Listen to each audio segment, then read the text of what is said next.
Okay, hello, welcome back. I'm just recovering from a cold, so if I sound rubbish or start coughing, I apologise, but I'm going to try and manage it the best I can. Um, I really enjoyed this wrap up of the season. To be honest, it was as lovely as the rest of it. Really, Agreed. Yeah. they were obviously setting up for a lot of like season two stuff. I can't remember shit all of the others, so I will probably end up reading the three novellas. I've got them lying around, or got it like the book it lying around.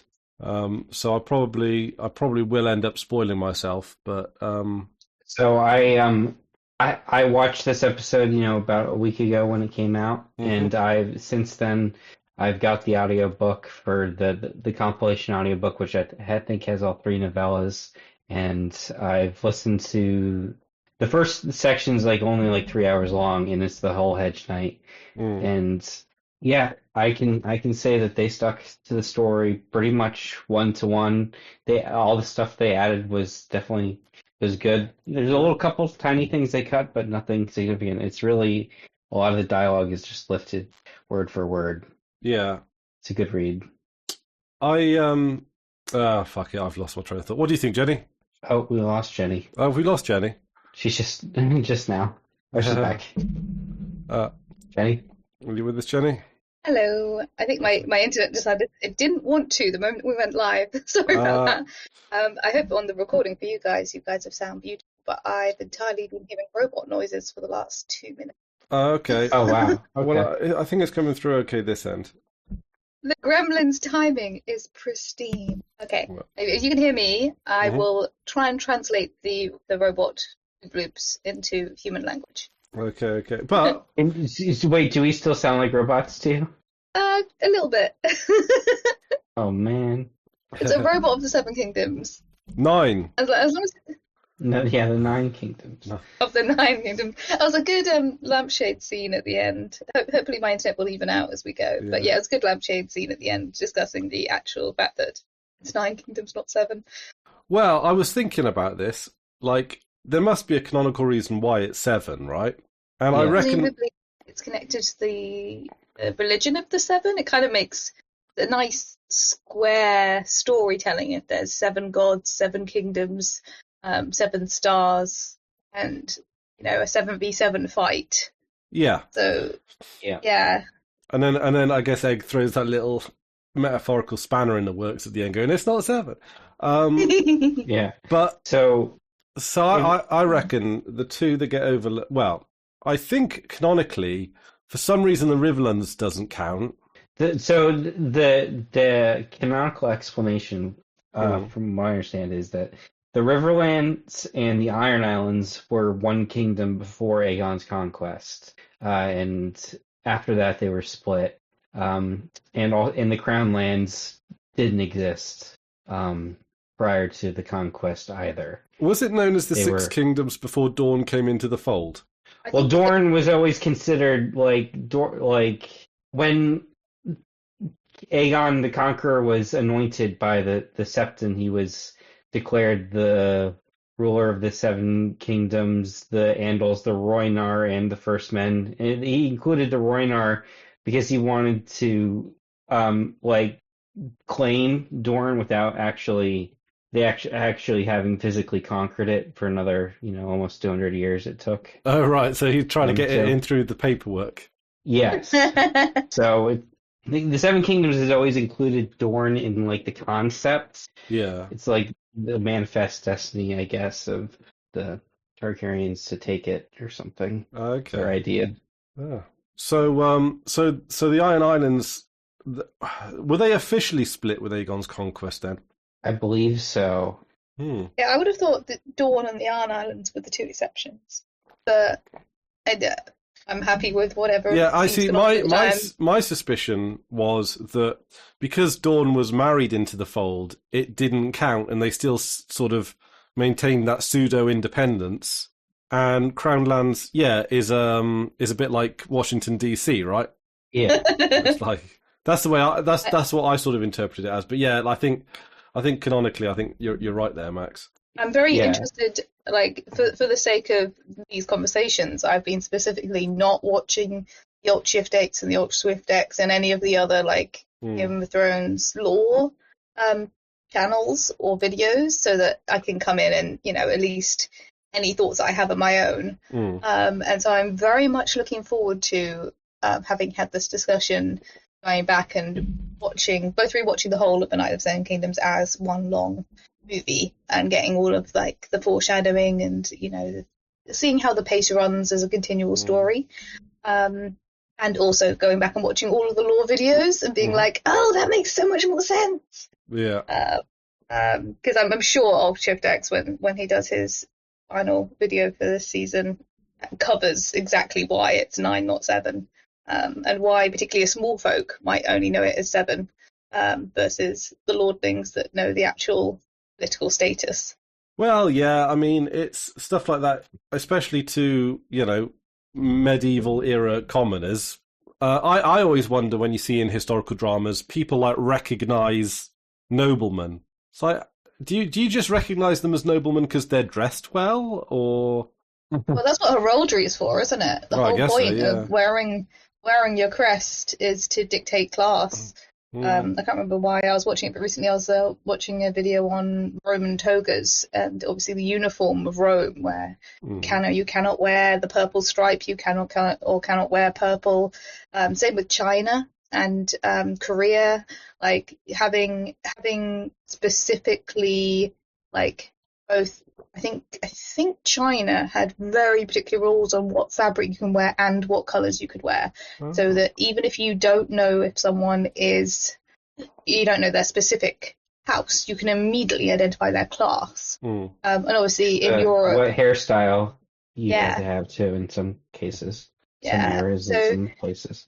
Europe has also obviously had those rules, but I think generally it's been a little less kind of set in stone. Obviously, heraldry itself is set, and like, cloth of gold, but that's not necessarily as much you cannot wear it because it's illegal. Generally, it's more of a you cannot wear it because only royals could possibly afford it. Yeah. I mean, I always wonder when you had these medieval battles, how many people actually went in with proper armor. Because my gut tells me that using medieval production methods, you can't outfit an army with chainmail. That's crazy expensive, right? I mean, Jenny, you probably know a bit more about this than I do. I mean, like chainmail, not specifically. That was kind of a cheaper and easier option. Obviously, it's time consuming, but it's easier to produce because it's less physical metal. Like if you're talking plate mail, like that's incredibly time consuming and expensive, and will never not be, even recreation. There's a reason. And also then we have I remember the term, there's a specific term I'm completely blanking right now for what we see surviving to today. Oh, survivor bias. Was it? I can't remember its term. Like it's not quite survivor bias.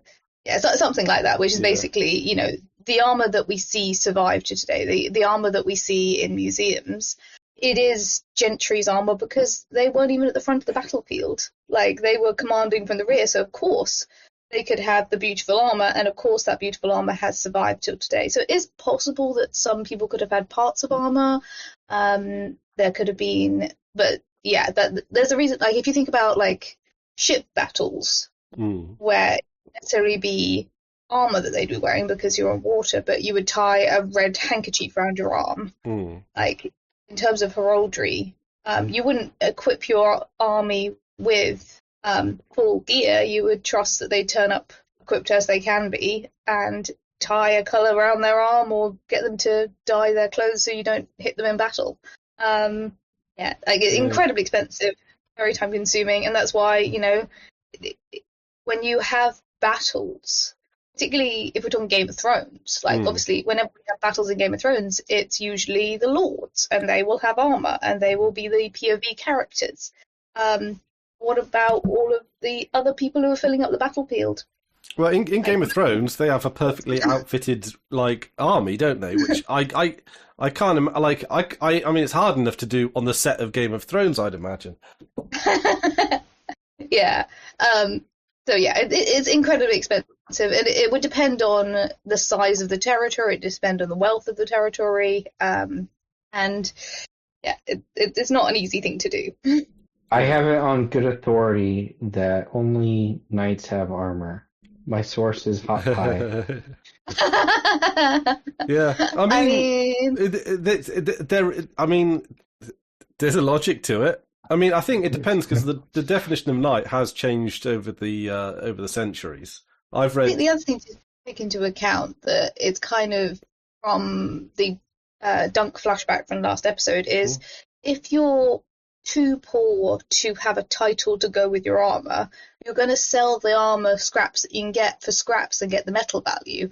You're not going to wear the armor because that's the equivalent of putting a target on your back. If there's kind of like I'm assuming there's the equivalent of a arms race that can happen, that if you were to dress as a knight, the knights are going to challenge you, and it puts you in more danger. So why would you?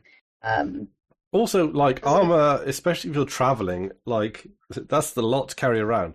If you're not wearing it, it just takes up a lot of space, doesn't it? It's bulky, it's inconvenient, it takes a lot of maintenance. But yeah. But also, cool. expensive. So okay, on since we're talking about the bit with Arlen, did they really flirted with was Dunk knighted? Like, yeah, they seem to like totally confirm it, and then they added that little bit of doubt. Okay, here's a thought for you. Okay, this is how I interpreted that scene. But Arlen dies. Yeah. And he's dead. Yeah. Like the next line of that scene where he goes and Knight finishes the story, isn't him like is this how you guys followed the scene where he appears? Yeah, okay, just to double check that we're all on the same page with that. Him going a Knight always finishes the story is entirely POV from Dunk and he is dead. Okay. It could be interpreted that way. I don't know. If I feel like it's just ambiguous. I haven't really made up my mind about it. I don't think Dunk was knighted. I think that in my head canon is that he's a fraud, but he's like still the best knight. Yeah, like I fully agree with that. But like the way I literally interpret that scene is the point where it has the fan out and him and Dunk starting crying, and then there's the punchline of him coming back to going. Like him appearing to come back to life and going, ha ha ha. Like we've had kind of the image of Sir Arlen as a ghost the entire way through the the series, and like him finally passing through the cornfield was him kind of the ghost leaving, as it were. My interpretation was he didn't even finish the story, so like his final words were him halfway through the story and Dunk asking why he hadn't been knighted. So we're literally seeing Dunk not be knighted. So I reckon there's an interpretation I took from this because I feel like the question was answered with his parable about the penny tree, or was it the oak with the pennies nailed into it? And it just seemed to me like he was talking about how you could barely fit a new penny onto that tree. And it just seems to me like it was as close, him just saying, I didn't want to knight you because I didn't want to send you to war. You'd be expected to fight and die for someone. It was definitely any boy who goes to war dies. Like no one comes back from war. No one comes back from being called. So I like that. I like that. It's cute.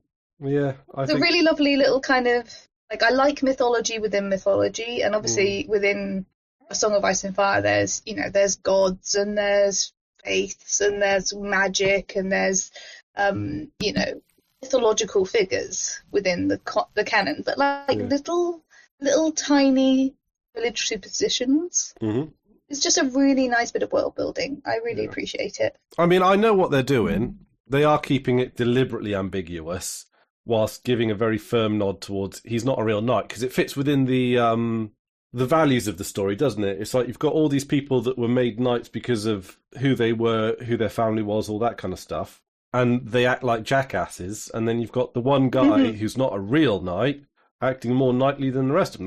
That to me is like the fundamental values of the story laid bare, right? Yeah.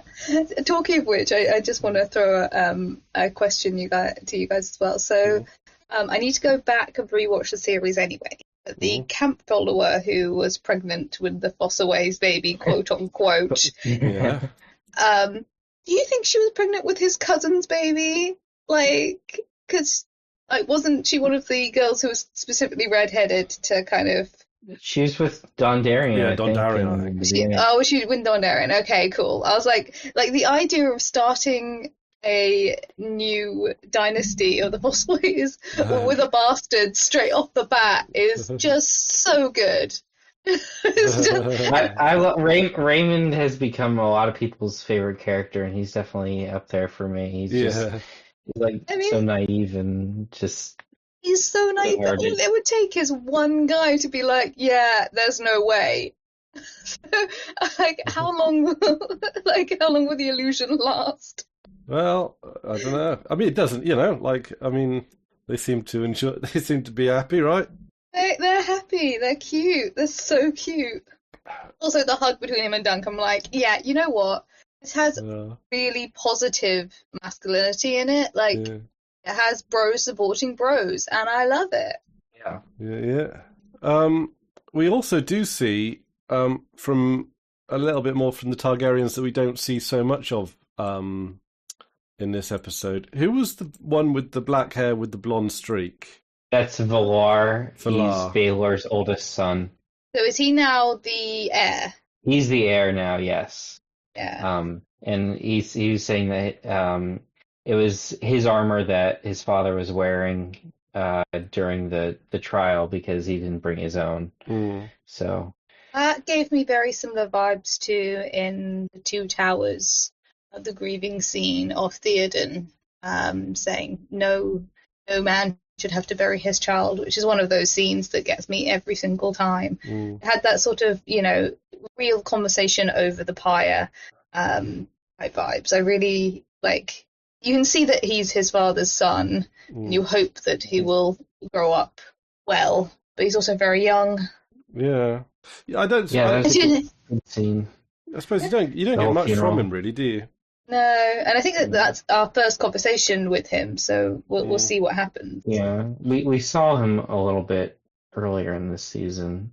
But... Did you have any voice moments? Any what? He has a conversation with Dunk at the funeral, but I think that was his only his scene where he had lines. I don't remember him having a talking role before. I think we might have visually seen him, but not. Arian says, "I won't challenge you, cousin," or whatever, before he challenged Humphrey. What's his name? Humphrey Harding. Humphrey Harding. Is it?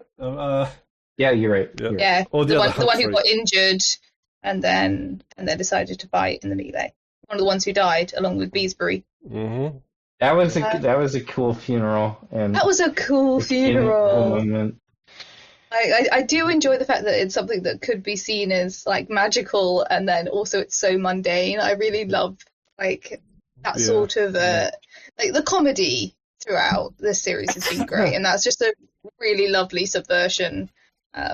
I did laugh out loud. I don't know whether or not any of you guys got this as well. I genuinely laughed out loud on my second watch when after Lionel's done trying to persuade Dunk to come back with him to the Stormlands, and then he says, "Carts leave after the roast, after the roast, and it smash cuts to the funeral pyre." And I was just like, "That's like the editors knew what they were doing." Oh yeah. The editing's been on point this season for sure, and Lionel's been hilarious. I love the bit where he's like, don't listen to him. He's a shitmaester anyway.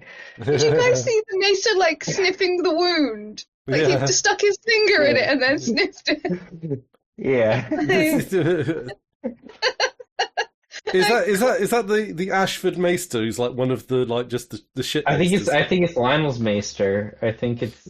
Also, did you hear him say "Be gone, witch"? Yeah.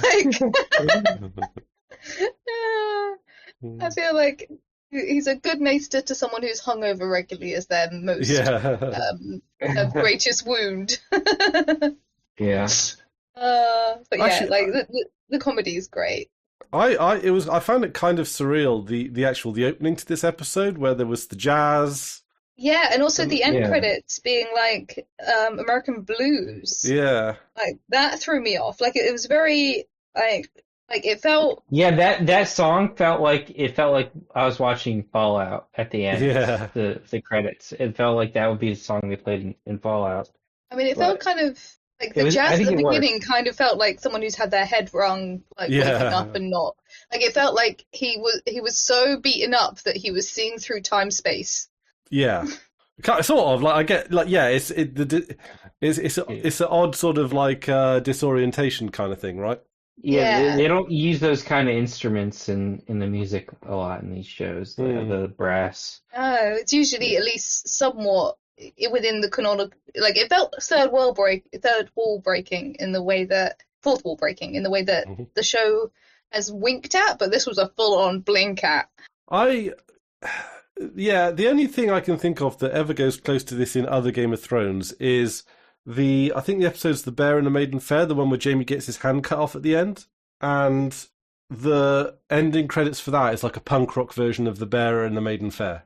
Oh, Do you remember I that? genuinely don't remember that. I not by natural memory. I can believe it you if you say it so. That one, because I remember being quite like taken back by that. It's just like there's one episode in the whole of Game of Thrones where it's Broken out the guitar. yeah, they broke out the electric guitar. Yeah. Yeah, I genuinely don't remember that, but I can believe it. Yeah. Sorry, just had a small coughing fit there. Oh, bless you.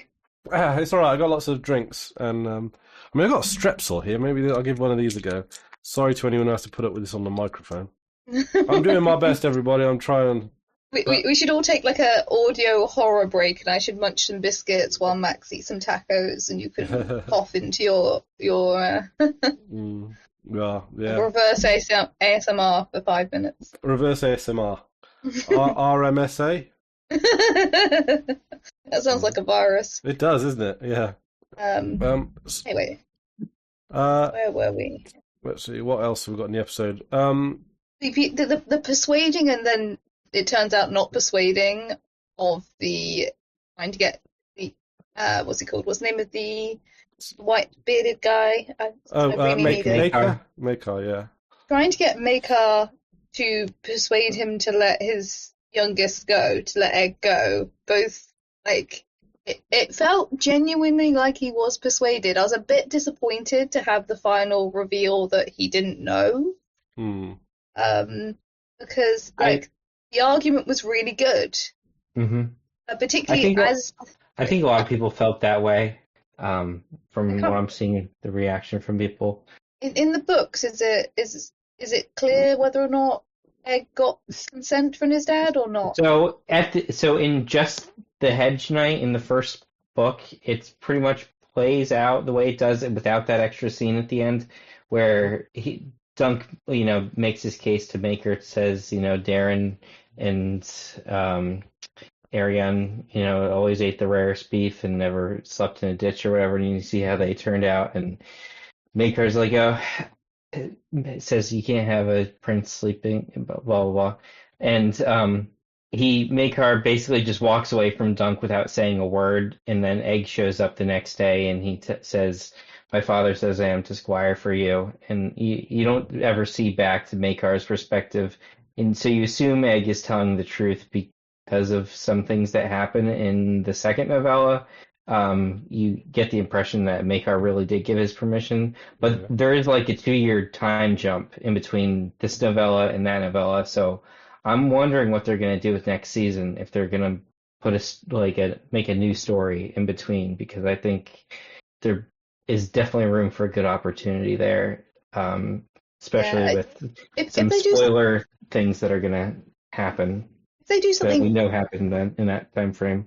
If they do something really smart with it, I'm happy with it. If they don't, it seems such a wasted opportunity to have. For me, the scene with Egg and the knife, and that kind of that moment where it looks like he was, going to commit violence after the discussion on my brother's a monster, not Egg, but etc. Like that whole build-up felt like, if Egg doesn't get out of there and have different influences in his life. It's only a matter of time before he becomes the monster that his older brother is. And it's close to the line given how close he got with the knife. And there's also the visual imagery of the rotten or the fish that's collecting flies, the idea that the Targaryens are basically just scaled dead fish at this point, and if something doesn't change, they're just going to be dead scaled creatures rather than dragons. So with all of that build up and all of that themic text, then instead have it being he has lied and run away again. It kind of felt like almost reverse character progression for Egg, and it also felt like reverse character progression for Maekar. Now, that being said, if they do good things in season 2, I'm happy with it. Absolutely fine. And so far, this show's not given me any reason to distrust it. But it does seem, at least from the text of what we had so far, the idea that Egg went from being a sneaky prince who ran off to go join a hedge knight and potentially put Dunk in a lot of danger, and then seeing the consequences of his actions, to then do it again. I think this is a little bit of the spirit of what George R.R. Martin is trying to get at with the whole show. It's a little bit like I'm almost want to say like sitcom-y, where the beginning and the end sort of come full circle. So it's just like, oh, here's another adventure, like an adventure of the week, or oh, here they go again. Yeah. Oh, will they ever learn? That kind of thing. I think it works really good as just a comedy bit, and if you take it seriously for what it means in the text of the show, I agree with you, Jenny, that it does sort of show like anti-character progression in a way. But I think as a comedy bit, it works, and it depends on how they go with it in season 2. I really hope that there is like a story that George has in mind that can take place in between the 2 novellas. From what I remember of The Hedge Knight, there was actually, again, having not read it, but having watched like story breakdowns, and again, not reminding myself so I could go into this as blind as I could. I feel like there were also some subplots that weren't included in the series. Like is there the Snail Knight, who's like kind of rigging bets against himself in the joust, and there's a couple of other minor plots I think happen in the Hedge Knight that weren't included in this season. So maybe they'll do something with that. I don't remember that. That might be from.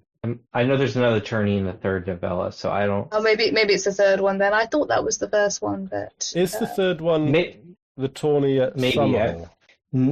It's the Mystery Knight, I think, is the title or something. I don't know. I have not gotten that far. But I don't remember the Snail Knight. I might have missed that part of the book, the Hedge Knight. Well, maybe it's the 3rd one I'm getting confused. As someone who has, again, not read any of the novellas, I've just watched plot summaries by Shift X a while ago and then specifically not rewatched. So maybe there's stuff that's I'm confusing between the books. But there's plenty of content, and I've got no reason not to trust the showrunners to bring it back around. I do feel like from a standalone story, it does feel like reverse character progression, particularly as it really did show Egg theoretically learning that, getting himself involved with small folk without doing the proper process got Dunk nearly killed and caused a lot of badness, and then he's like, oh, I'll just run off again. But it feels a bit to me like, has anyone reread Pinocchio as an adult? I've never read Pinocchio at all. I've only ever seen the Disney adaptation. So I think the Disney adaptation is a little bit more kind of free act structure than the original story. I think the Disney version does hit most of the plot points, but the thing with the books from rereading it as an adult is it's very much every single chapter. Pinocchio has the opportunity to do the good thing, do the right thing, and he chooses the wrong option every single time, and he's given every opportunity to be like, no, I will do the right thing, and he doesn't do it, and he does it again and again and again and again, and it's heartbreaking and frustrating. And it gave me a similar vibe where, yes, it means that next chapter you can start from a similar standpoint and you can learn the lessons. It did feel a little bit like, don't go back, Egg. You're better than this. Yeah, but it could be Yeah, all he's right. still young. You Yeah. know, he's got a lot to learn still. Yeah, I know. And there's also It's not. there's also like I'm going to do it, but this time I'll do it right. But also, because they talk about this throughout the episode in several instances, about people talking about whose fault Baelor's death is. And Lionel says, look, he fought people that were sworn to protect him. Gods. Name the gods. Yeah. The other Targaryen, I forget what's his name again. Maker. No, not Maker. The dark-haired one with the blonde streak. Volar. That's it. Yeah. And he says, "Why would the gods take him and leave you?" Then Maekar says, he just straight up says, "Yeah, like a prince is more valuable than you." Why didn't Doug talks about his foot? Would his foot have been worth more than a prince's life? life. Yeah. And it's like you're all talking about this like it was fucking Dunk was the one making the decision here, but like at the end of the day, it was all he was just a pawn after the fact. Yeah, no, yeah, like it's one of those cases where it's like at any point, Aerion could have withdrawn his accusation. Like it was Aerion's fault on a number of fronts. It could have just been a straight up trial by combat, right? That would have been one way that I'm not saying it would like been the honourable way or anything like that, but it'd be like it's one way where you just don't get collateral damage out of all this equation. He insisted on a trial by 7. It's entirely his fault. It squarely lies with him, really. It's interesting that we also don't get his Morrow. Like I like how so much of this episode felt like a hangover. Like all of the characters are bruised, they're all cut up, they're all limping, they're all like just kind of dazed and confused. Like it does feel like a post bender after Morrow. But like the fact that we don't get Aerion's like his version of how he feels about it, he's just lying unconscious in the bed. If hopefully we'll maybe get a bit more character moments from him maybe next season. I don't know whether or not that's a possibility. I'm not hopeful for. I mean, I'm hopeful for it, but I'm not expecting it. I'm not expecting it because I don't think it's part of the novellas. But the fact I don't think he comes back in the novellas. I think he's mentioned in Fire and Blood about how he dies later on in life. But sorry, is this Lionel you're talking about? No, Aerion. Oh, Aerion. Oh, yeah. Well, they talk. Yeah, Lionel. I don't think he shows up in the rest of the novellas either. Maybe I know he's definitely not in the second. Does he not fight in a battle on opposite sides to Dunk? Yeah, that's late. That's at some point down the line. I think they talk about that Fire and Blood. Maybe. I'm not. I haven't gotten that far in the novellas. I think we all need to do some research after we finish this series.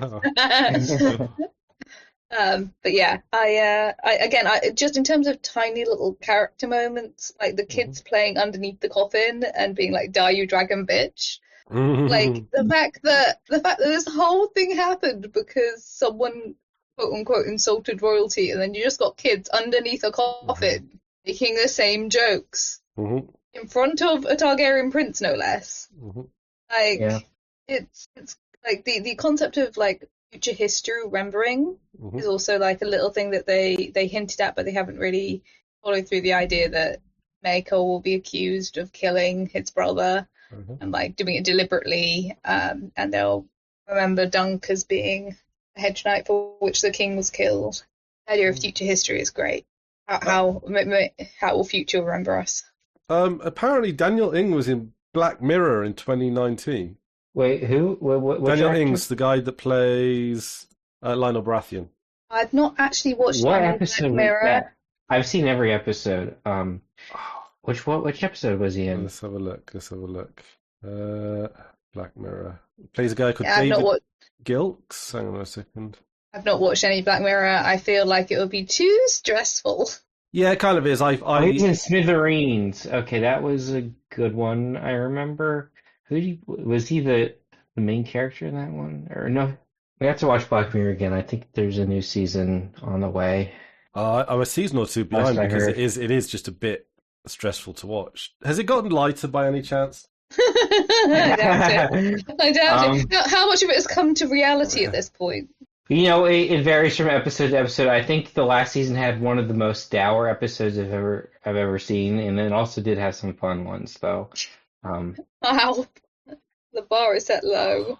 See, that's the thing. the Like, one with Rashida Jones, I think, yeah, the one with Rashida Jones, um, that was maybe the darkest one I've seen or remember seeing. Saddest ones. yeah. See, when it's not just sheer morbid, then it's really good. But some of those episodes are just like grinding people's soul down into its component parts. It's just a Yeah, lot. Yeah. I'm not gonna. I much prefer something like this, which has got at least some tonal up and down. Yeah. Well, it recommends Severance if you like this, and I definitely recommend Severance. Yeah. That's a good one. At least that's got a bit of yeah. We didn't do it. We didn't do any videos on Severance, did we? I did one I with still Drew. haven't watched Severance either. Have you not? Oh, That's that's good. kind of fun. Yeah. That and Pluribus. Apple TV's really been making a lot of really good shows. Oh, And yeah. other stuff I haven't seen. So what's Pluribus about? It's Vince Gilligan's new show. I don't want to spoil it for people that don't know, but it's like Vince Gilligan, he wrote Mhm. Breaking Bad, Better Call Saul, but he got his start on the X-Files. Oh, yeah. It's sort of him going back to his sci-fi roots, kind of with Ray Seahorn from Better Call Saul. It's really good acting, really good writing. Nice. Oh. Everyone I know really likes it. Yeah. Oh, John Cena's in it for an episode. Yeah, he plays himself in a cameo scene. Oh, okay. Is it how light is it? Um, On a scale of it- Night of the Seven Kingdoms to Black Mirror, how Yeah. light is it? If Black Mirror's a 10 and Night of the Seven Kingdoms is a 1 on how depressing and scary it is, I'd probably say it's like 7, Oh, maybe 8. Jeez. Oh. oh, It's okay. it's pretty freaky. It's a really cool concept for a show. I recommend anybody watch it especially if you're a Vince Gilligan I fan. mean, I did like Breaking Bad, but Breaking Bad was definitely sad. Yeah. There were so I haven't few watched moments. Breaking Bad either. Yeah, that's I'm also culturally yeah. illiterate. I'm so there's so much stuff I haven't watched. I mean, it's a bit after the fact now. It's Breaking Bad, isn't it? It's a bit like going back and watching Prison Break. Although I do know that a lot of people, not a lot of people, but I do know that there are still people that go back and rewatch fucking Lost. Yeah, You why not? know, I've heard of there's a fan cut of Lost where they put all the flashbacks in chronological order, and then you have like the show. Then you can watch the show without the flashbacks. And I'm interested in just checking that out as an experiment, to see if it actually is enjoyable to watch. Because I Yeah. watched Lost back in college, and I liked it at the time. I think ending to that show gets more hate than it deserves. That kind Yeah. of reminds me of on the DVDs for Memento, you can watch the movie in chronological order. On the Oh, wow. DVD Yeah. extras Oh, for really? Memento, there is they just do a straight A to B edit, and it's bizarre. It's bizarre watching it in chronological order. It's so weird. I always find it I don't feel like bad storytelling, but like a little bit of disingenuous storytelling when they take things out of chronological order to specifically make something seem more mysterious. Like Yeah. I I can don't understand. mind in media res when it's well done. I do get it when it's annoyingly set up to make it just to subvert the audience. Yeah, I yeah, do find that a little cheap. Yeah. Like withholding a particular piece of information for no other reason than to subvert the audience. Like, whereas if you were following the scenes and they cut the scene a little bit short for no other point, no other purpose than to mystery. I mean, there are exceptions to it. I've not watched any of the Saw franchise because it's just not my cup of tea. But I've really enjoyed Dead Meat did a Hot Sauce Summer where they watched all of the Saw movies, and the fundamental structure of each movie is reveal flashbacks, which can be really dumb if you're watching the movie one movie at a time, because they did it all in one go. It's like crazy, like soap opera level drama, and it seems so fun. I'm not going to watch the movies, but I might rewatch the podcast because that was just so entertaining to explain all the flash forwards and flashbacks. And there is a lot of the in the previous flashback you saw, you thought it was this scene, but when you see the flashback again, you pan to the left and another character was there all along. Type flashbacks. So I think you'd hate the Saw franchise. But I really enjoyed the Dead Meat podcast on it because it explained all the flashbacks in a way that just made it sound really entertaining. I mean, Yeah. Sorry, Max, go on. I've never checked out the Saw movies. It's never been something I've had the urge to watch. That and the Human Centipede. Just like I can appreciate the concept objectively, but I don't want to sit through that. No. But I really enjoyed the podcast version of it. Like, give me people explaining the plot to me. Don't make me watch it. I can't possibly, in good conscience, recommend the Human Centipede movies, but the third one's hilarious, but it's awful. It's horrible. I'm not endorsing anyone watch it. It's a horrible movie. One of the worst movies ever made, but the acting, man. There was so much acting. Like quantity over quality. Oh, yeah, they just put all this acting. Like, yeah. It was overstuffed stocking of acting. Yeah, they've just put all the acting into just a couple of scenes. Like, they took all of the ingredients for an entire recipe book and tried to bake all of the ingredients in one pie. I've never seen so much acting in one place. That's a good description. I have managed to find it's called Chronologically Lost. Yeah, that's what. Yeah, I've heard of it and curious about checking it out. Okay, I'm looking at it. So it's the beginning, 1864 to 1954. So they're flashbacks, like right back in history. Oh yeah, they go back with to 1864. And then there's 1954 to 1972. Oh yeah, and I think they show the parts when they go back in time to the 70s. I think they put that stuff where it happens in the timeline too. So it's okay. I don't know, it's got to be a trip to watch. It's got to be like Whiplash. And then there's 1974 to 1977, and then it says in brackets day 1. Oh right, yeah, 1977 day 1 to day 2, 1977 day 2 to day 3. Okay. Then there's 1978 to 1991, 1992, all the way, yeah. When does the... Oh, okay, and it says The Island, days 1 to 4. Okay, so it starts off on 2007. Oh my god, there's like more flashbacks than actual episodes on the island. So, that's not shocking. Episodes... Well, each episode had 30-40% flashback. I mean, you got to get up to episode 87 out of 101, right? Everything else is... I don't know what 001 the beginning is either, if that's an introduction. So, yeah, it starts off episode 87, The Island, days 1 to 4, and then there's 2 weeks, and then it finishes day 14, and then you've got the epilogue 1, 2, 3, 4, and 5.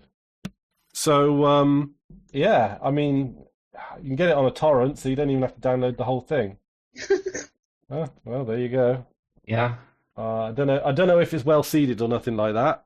But and also just pointing out, for purposes of any kind of legal defense, if there was a legal way to watch Lost in a chronological order, I would probably put down a little bit of money, maybe, to possibly watch it. I don't know. That's not much of a legal defense, is it? Yeah.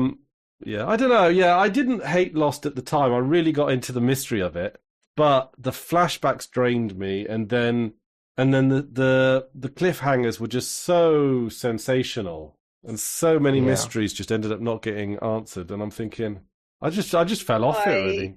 I think I just watched the first season and that was it. I think the hype was strong back in the day, but I think I only got as far as the end of the first season. And I was like, nah, I'm good. I think I might have briefly got on back into it until they killed off Billy Boyd's character. Spoilers. Like 15 years ago, 16 years ago, 20 years ago. Yeah, it's fine. I never watched it that much, but the hype was real back in the day. Yeah. I mean, this was before the real internet, really, as well. Well, like before social media, I guess, right? Yeah, when did it premiere? Like 2006, maybe 2005. I don't know, something like that. Yeah, no, 2006. I think was like it might.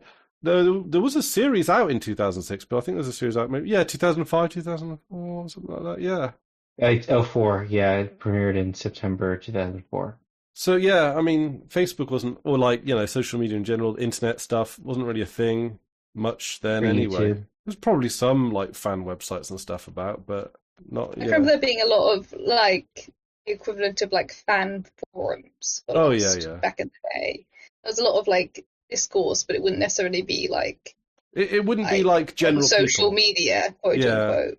Yeah, it'll be the super nerds. Yeah, it'd be super nerd groups and stuff like that, which different times. I kind of miss a little bit of those kind of like odd corners of the internet where you just like a group of people would just end up stumbling together and then like hyper focusing on a weird thing, and then it's like it's fine if it's not viral or mainstream or whatever. It's just a thing, and it finishes and ends there. Am I just describing what we do now at this point? I was going to say it finishes and ends here. It just doesn't. It doesn't have to. It doesn't have to be sponsored by Squarespace. It never ends.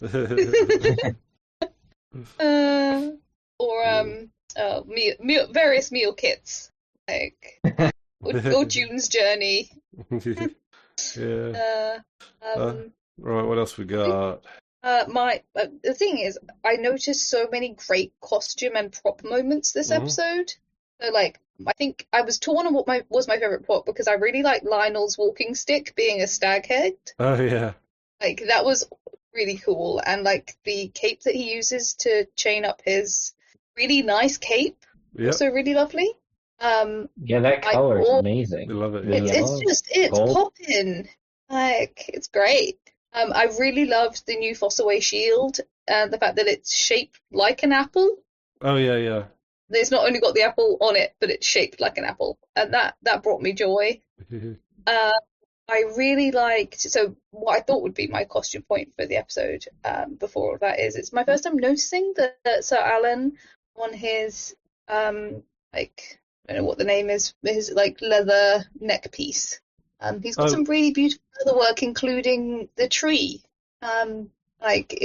impressed onto the leather, which that just was really lovely to see. And I was like, that's a nice little reference to and from the tree. Yeah. I think the final egg look of the episode, where he's wearing kind of genuinely practical, quote unquote, peasant clothes. Oh yeah. Where he's not wearing his like ridiculously long kind of robe gown thing. He's actually wearing bifurcated garments. His rag. Yeah, he actually prepared to run away this time rather than last time where it was kind of a pure kind of momentary decision. Like he's got additional layers. Yeah.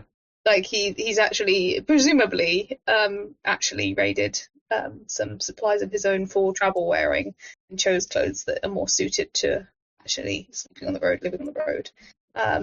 Which is it's a good character choice. Like he's a smart kid. Also, how well he managed to sprint in his robes. Like it is possible to sprint in robes like that, but he did it really well for an actor who I assume doesn't usually wear long sweeping gowns. Do you reckon when Arlen says a knight always finishes a story, he's kind of giving a nod to him to George R.R. Martin? Maybe? That's an interesting take.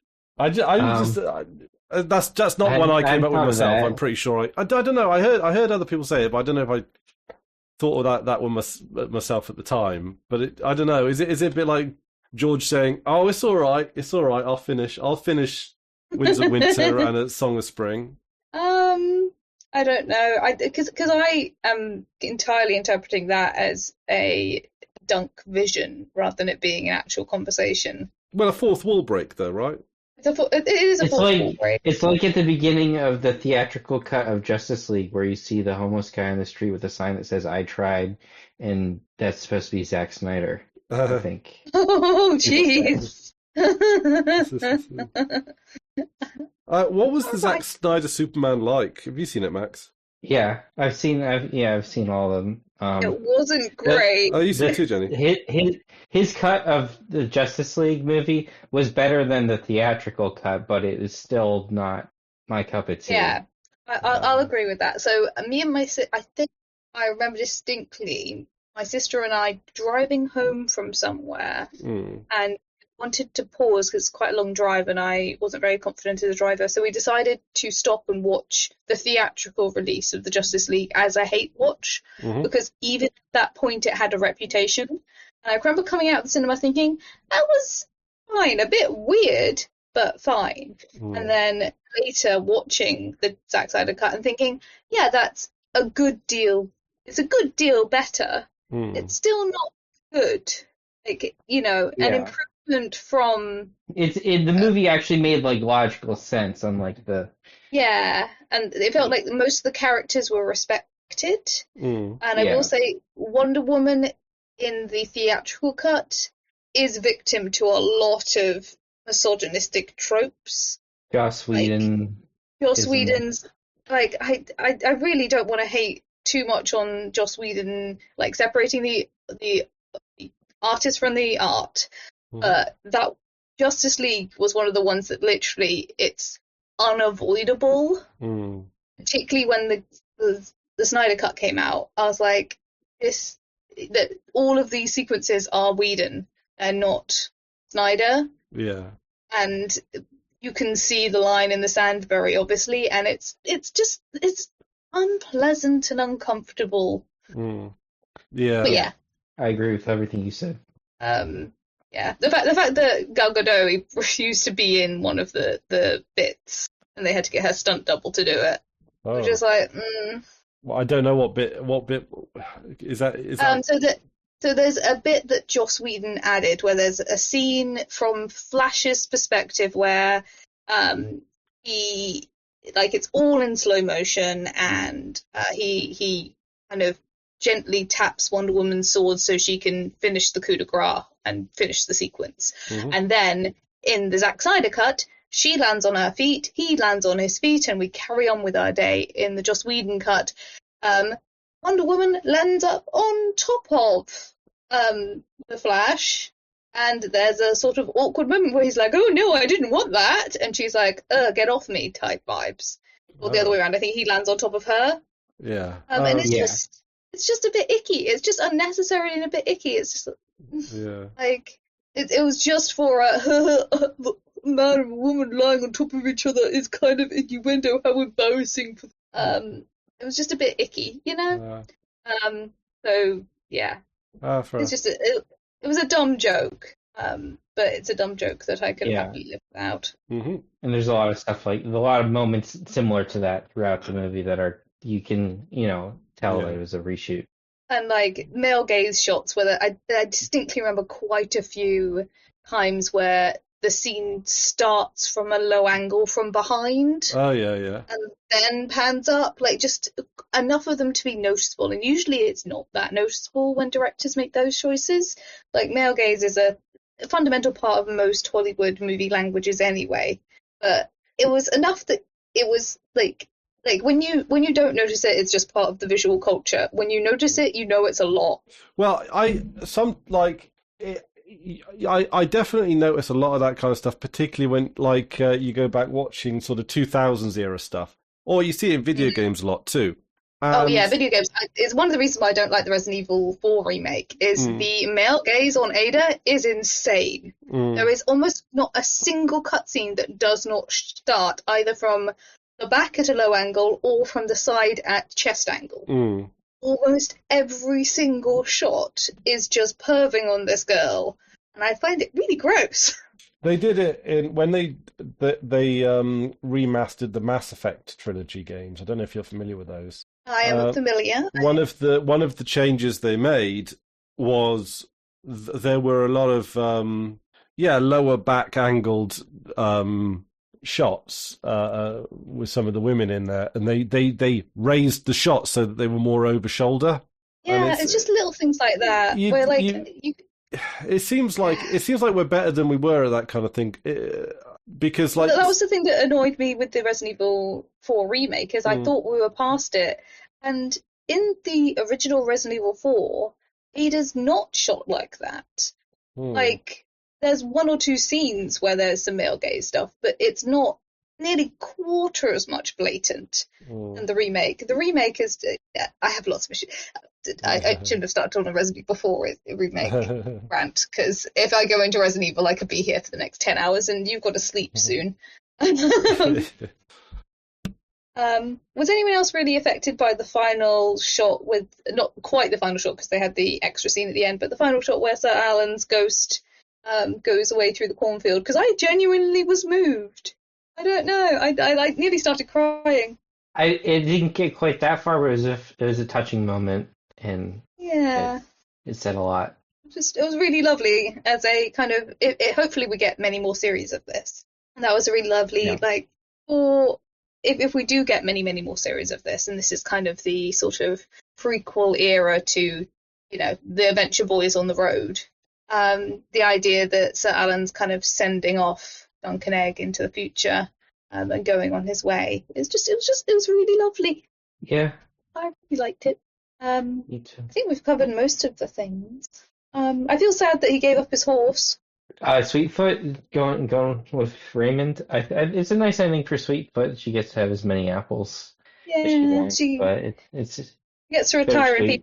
I always assumed the reason to have a third horse was so that one of them could be a pack animal or one of them could be a spare horse in case of injury or in case, like, Dunk's quite a large dude, and I feel like, whichever horse he rides might need a break once in a while. So I always assumed, because obviously when it was Sir Alan and Dunk, they had 3 horses between the two of them.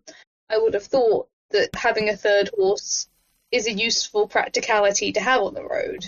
I think they end up getting a mule at some point in between book 1 and 2. So for practicality reasons, mule might be even better for definitely carrying supplies. But one of them is a war horse, and another is like a pack horse or something like that. So I'm assuming you don't pack up your war horse with all your gear for some reason. I don't know how horses work. I suppose I don't have a lot of experience with horses personally. Not kind of freaked out by them, to be honest. I love horses; sometimes. They're lovely, but I don't know. Like, I mean, it's like you wouldn't use the same car. Like, you have different vehicles for different purposes. You wouldn't use a car when you had a van, right? Like for certain tasks.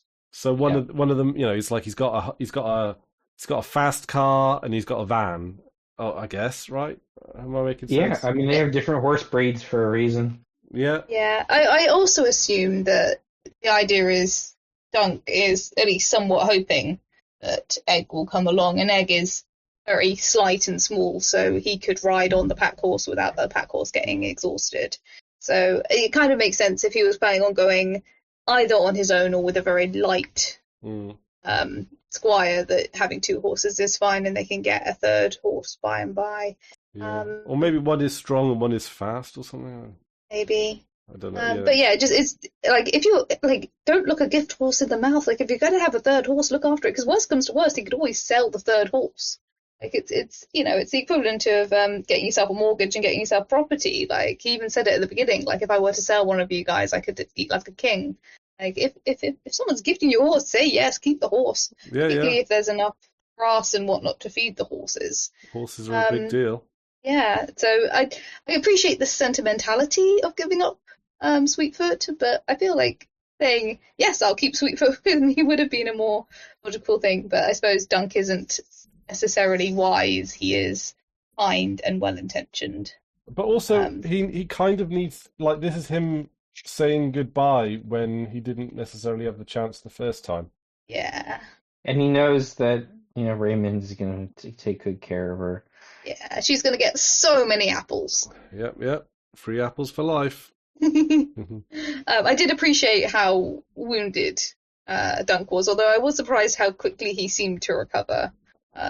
We don't know exactly how much time passes between, it's Morrow. It's assumed that most of these events happen in one day, but we don't have a nightfall. Or certainly in, like, over the course of, like, I don't know, a week-long tourney or something like that.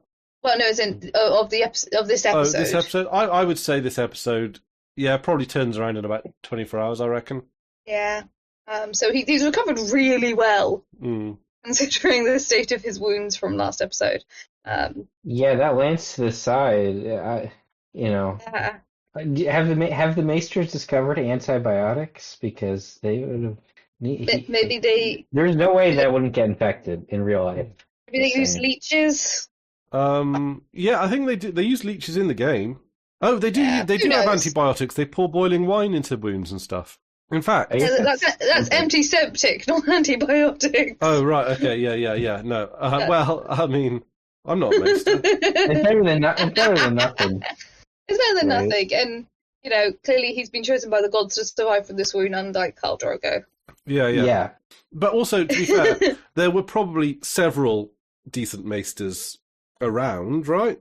Also, the gods were on the side, right? I mean, I don't think we ever saw the maester that was with the Targaryens, but as I said last episode, I think unless Baela had given that command before his brain fell out of his skull, the maester wouldn't have come to him.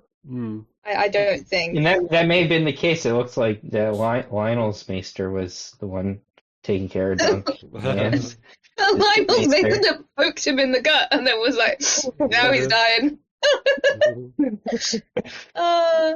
I'm really looking forward to rewatching this and hopefully re-seeing all the jokes that I missed. Oh yeah. And that is not an experience that I got from Game of Thrones or House of the Dragon. The concept of going back for the jokes is just a wonderful novelty. Yeah, I mean this is pretty up there with the best of Game of Thrones as far as I'm concerned. Oh yeah. Definitely. So I hope to see more of this. I am looking forward to, of course, season 3 of House of the Dragon, which isn't that far away now.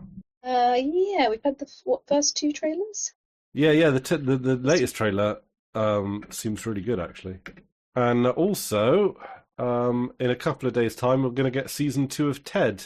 Have you seen that? Oh, yeah, I really enjoyed the first season of that, actually. That was amazing. That was really funny.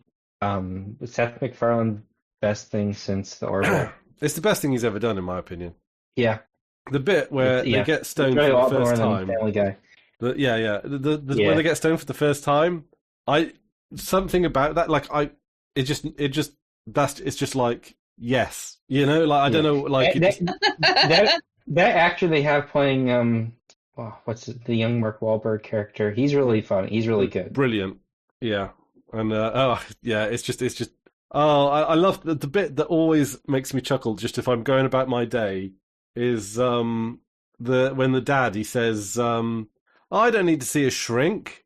They're just going to show me ink blots shaped like priests with their dick out. Yeah, that's great. It's like, oh my god, like that's just like, I don't know, that one killed me. Have you seen it? I mean, that I have not, but that is a very concise joke, like that you have the setup and you have the punchline straight off the bat. Oh, the delivery's amazing on their jokes, yeah. Yeah, I mean, it's not my humour by nature, is Ted, at least from what I can tell from the trailers and from the trailer from the movie. It's better than the movies. Oh, yeah. The show is, I would say, leaps and bounds better than the leaps and movies. Bounds, yeah. Oh, okay. Maybe I'll get around to watching it. That one I will recommend.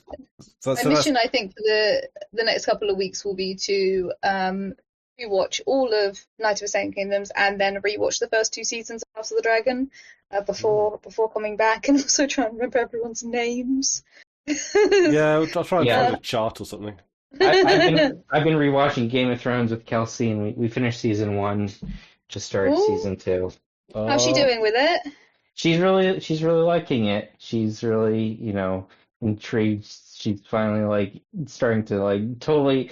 It takes a while for everything to sink in, understanding all the relationships and everything, but she's asking questions and it's cool. I'm excited to see her reaction to, the Red Wedding and everything. She doesn't know exactly.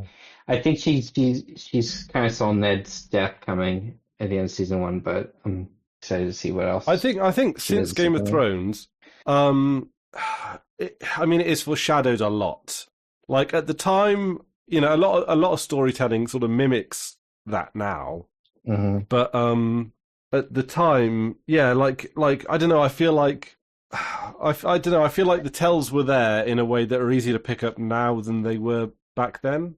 Well, I think the whole satisfaction of Ned's death is you should be completely shocked, but the moment you go back, you go, oh yeah, that totally makes sense. He had it coming. Like he did this wrong. He did this wrong. He did wrong. Which is good storytelling. It's setting up the evidence for the murderer at the end to reveal. Like you want to have that in good storytelling. And the only reason why it is a true shock is because he's the protagonist, and you don't expect the protagonist, or names for lack of a better term, to have that happen. But again, I think general media, as you're saying, has more intelligent to the concept that you can have that subversion. And equally, I would say that I think probably Ned Stark and potentially the big Red Wedding are things that have entered cultural kind of language. So I wouldn't be shocked if by the time the Red Wedding comes round, if it's not as big as a shock as it was, because I feel like culturally it's moved into a sort of media osmosis. Like Red Wedding has kind of she become... knows stuff that she doesn't even know through cultural osmosis. Yeah. So I'll be interested. Like, keep us posted. I'm fascinated to see how she goes with it as it goes. Yeah. She's really latched on. She latched on to Daenerys as a character right away. And she's like, I want her to be the queen of everything. I'm like, well, we'll see. I mean, she's a pretty good character right up until until but now actually really needed that sharp turn. Actually, seeing it now for the first time since seeing the finale all those years ago, going into it with the mindset of knowing where everything's going, I can see the little tiny seeds of madness that were there at the beginning. With Dany. Oh yeah. They 100%. definitely have them. Like at first, when I first watched the finale, I'm like, what are people talking about? But now, going back with that in mind, you can see it. Yeah. Well, it was something from the difference between the books and the show when I was reading the books for the first time is the show kind of gave her much more of a positive spin than I read for her in the books. In the books from like early doors, I can remember thinking, like I could kind of get away with it a little bit more because she was a literal child. She's 11? Yeah, something like that. Remember. 11 or 12 in the books, and so a lot of her decisions which were petty or childish or poorly thought out, or the conclusions to her thought process that kind of came out well, it kind of feel like sheer luck. And she was a character that you could empathize with, but not necessarily like I could empathize with her choices and see where they came from, but I didn't necessarily agree with a lot of her choices continuously through the books. And I had this constant discomfort about being inside her brain. And things like at the point where she demands that I can't remember, there's a specific line somewhere where she says that kill any child over the age of anyone with whips, any soldiers, or any child over the age of 12 or something.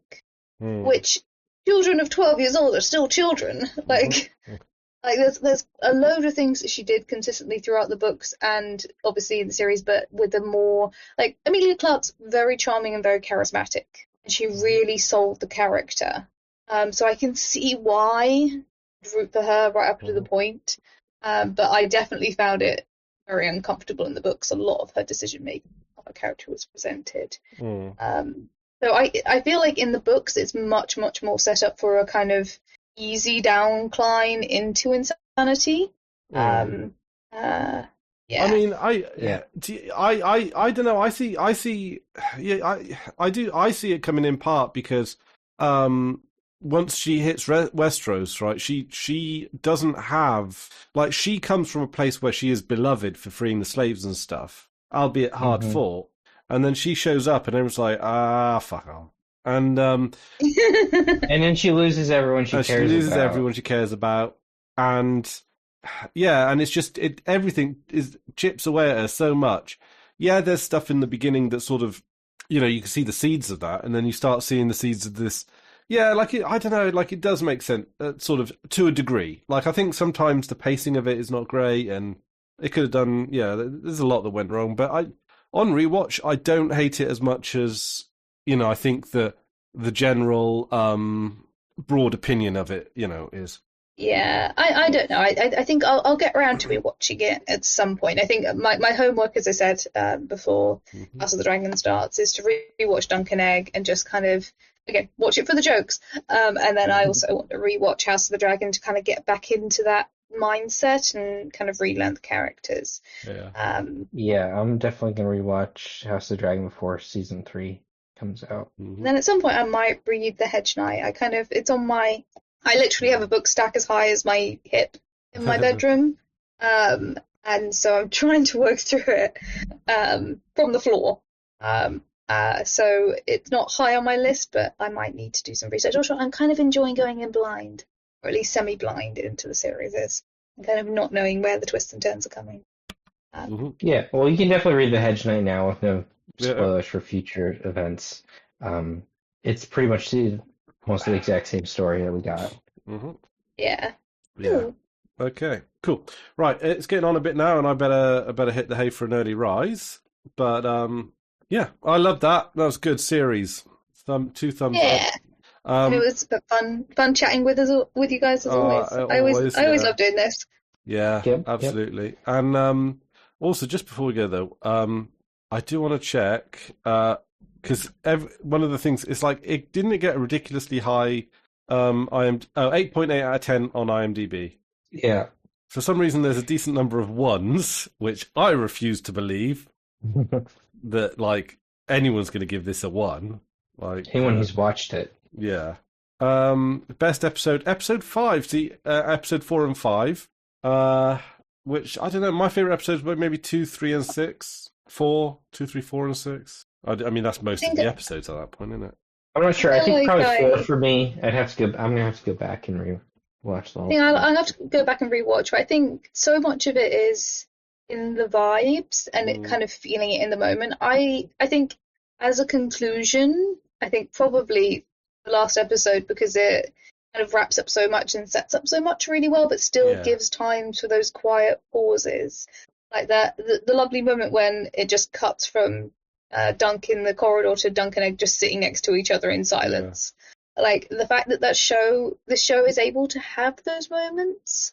And also, again, Sir Alan heading off through the cornfield, it just, like, I wasn't expecting to feel that moment, and I felt it. Yeah, it was a nice moment. UK gives it 8.8, United States gives it 8.9. That seems very neat. I didn't know they broke it down by country. Oh, yeah. Saudi Arabia gave it 8.9. Turkey, 8.7. Oh, one sec. What we should do is just to see, let me reopen. Have you guys got it open in your tabs? What length is your episode? 30 minutes and 39 seconds. 30 minutes and 39 seconds. Yeah, 30 minutes and 39 seconds, yeah. 29 minutes and 35 seconds. Still mystery. I am so bemused. Yeah. Okay. Cool. It probably doesn't matter at all. But it's probably just shaving off the edges of various bits and scenes, like just to make it fit TV time or something, right? Yeah, it's so like it's not frustrating. It's fascinating. Because again, it must be such a tiny amount of edit to not be noticeable broadly. But it's also not insignificant. Yeah. I'm so fascinated. Sorry, how much did Yeah. you say yours was again, Jenny? 29:35, so it's a full minute. A full minute. Full 1 minute. I mean, you could chop off like a second from each scene. Yeah, you Well, could, but why would you do that? I'm guessing because you're watching it on Sky, right? Yeah. So Sky will probably give you the TV edit that fits within ad breaks. Yeah, it's weird then because obviously episode 1 is 40 minutes, episode 2 is 32 minutes, episode 3 is 29, episode 4 Oh, is shit, 33, Okay, yeah, so- 35, 29. They're not consistent episode to episode. What time code does the credits start? Where it says directed by Sarah Dina Smith? Because it starts for me at 28:36. Okay, I'll just just wait till the end scene. So you want it when it cuts to credits and it's got the directors. Yeah. Okay. I think I'm very nearly there. I'm just waiting just for it to working it out. through, just to get it to the second. Yeah. Okay. Directed by Sarah. Okay, 27:37. Okay, it's 28:36. 28:36 for me, yeah. There's So a minute it's not just the somewhere. credits. So it can't just be the credits. We did this last time. Again, Yeah. it must be so minuscule, or else there would be international, like, other people would have noticed and it would go up in arms. Like, it's again, I'm not angry. I'm not disappointed. I just find it really fascinating as to why. I want to know the answer. It's not something that I've seen anyone else discuss. Yeah. Anyway. Yeah. Oh, there we go. Yeah. Right. So, oh, sorry. Right. Oh, bless you. Okay. Right. Well, I'm gonna hit the hay now, but yeah. Sleep well and good luck with work tomorrow morning. Yeah. Fingers crossed. I hope. I'm coming to the end of this cold. I'm just a bit like, I just need one good sleep and I'll be all good to go. Yeah. I mean, I'm not getting up much later than you tomorrow. I'm getting up at 6. Yeah. Okay. Oh. Shift work is horrible. Yep. But hopefully I'll be getting my shifts in soon, and then I'll be able to plan out my time a bit better. So that'd be good. But with training, it's a bit more chaotic. So Hairdos. yeah, cool. All right, so I will end the podcast there. But thank you all for joining us, and we'll see you later this year, I think. Yeah. Yeah. That's during season 3, hopefully. I think this is here. Yeah, it's this Yeah, it year. should be. It's not that far along now either. I mean, it wouldn't be like 9 months from now. No, I think it's like in the summer. Yeah.